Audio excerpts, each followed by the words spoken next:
اگر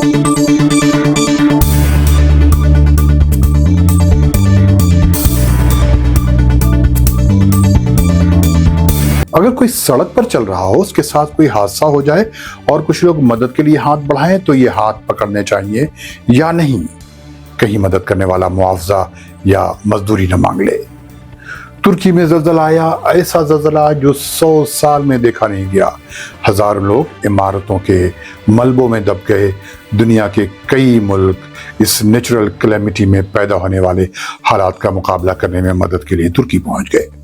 ترکی کے صدر رجب طیب اردوغان نے ان ملکوں اور تنظیموں کا شکریہ ادا کیا کہ ان ملکوں نے اس کرائسس کے وقت آگے بڑھ کر مدد پیش کی۔ لیکن کیا پتا تھا ان ملکوں میں ایک ملک ایسا بھی ہے جو ریسکیو مشن میں حصہ لینے کے بعد ترکی کے سامنے مزدوری مانگنے لگے گا۔ آپ کو یقین نہیں ہوگا کہ ایسا ہوا ہوگا، لیکن ایسا ہی ہوا۔ عرب دیش کے سننے اور دیکھنے والوں کو فیض الحق کا سلام۔ آج آپ کو اس ویڈیو میں یہ بتائیں گے کہ وہ ملک کون ہے اور مزدوری کے اس بل کی تفصیل کیا ہے۔ لیکن اس سے پہلے آپ سے وہی درخواست کہ اگر آپ نے اب تک یہ چینل سبسکرائب نہیں کیا ہے تو اسے سبسکرائب کر لیں اور ساتھ ہی بیل آئیکن کو کلک کرنا نہ بھولیں۔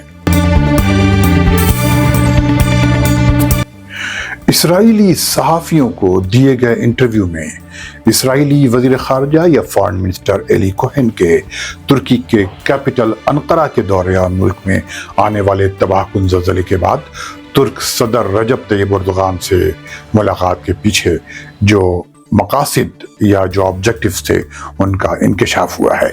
اسرائیل ٹوڈے یا اسرائیل ہوئم اخبار کی پولیٹیکل کرسپونڈنٹ ایریل کہانے نے اپنی ایک رپورٹ میں دعویٰ کیا ہے کہ اردوغان کوہین کی بات چیت میں ایرانی نیوکلیئر پروگرام اور غزہ کی پٹی میں حماس کی قید میں موجود اسرائیلیوں کے معاملے پر بات ہوئی ہے۔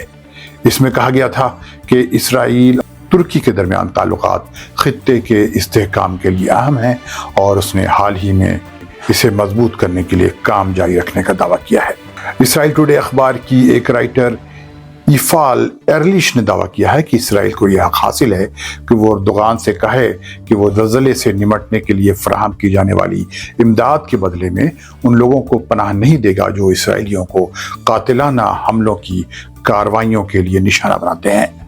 اسرائیلی عملے نے ملبے کے تلے بہت سے ترکوں کو بچایا ہے۔ اس کام کے لیے یہاں 500 فوجی بھیجے تھے۔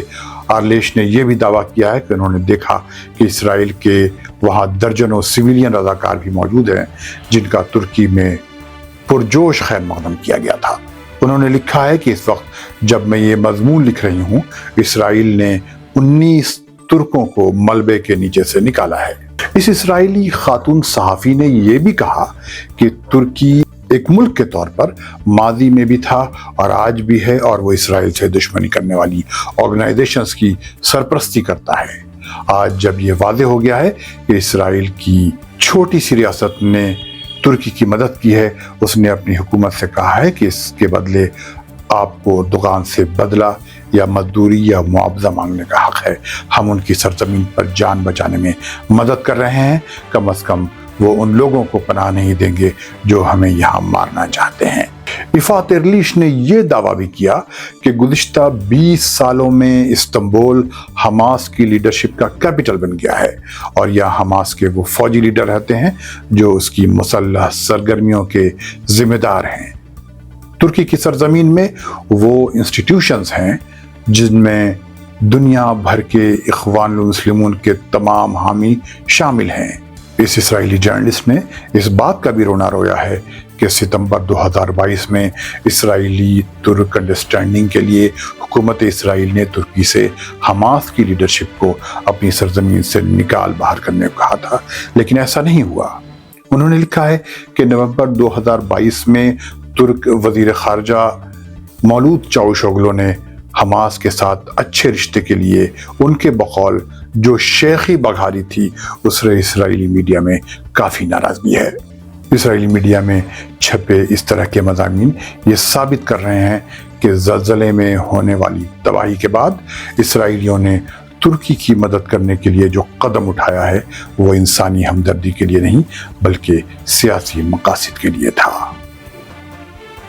آپ بھی اگر اس صہیونی یا زائونسٹ پاور سے کوئی رشتہ بنانا چاہتے ہیں تو خیال رہے کہ اسرائیل اس کی قیمت مانگ سکتا ہے، لہذا محتاط رہیں۔ ملتے ہیں اگلے ویڈیو میں۔ خدا حافظ۔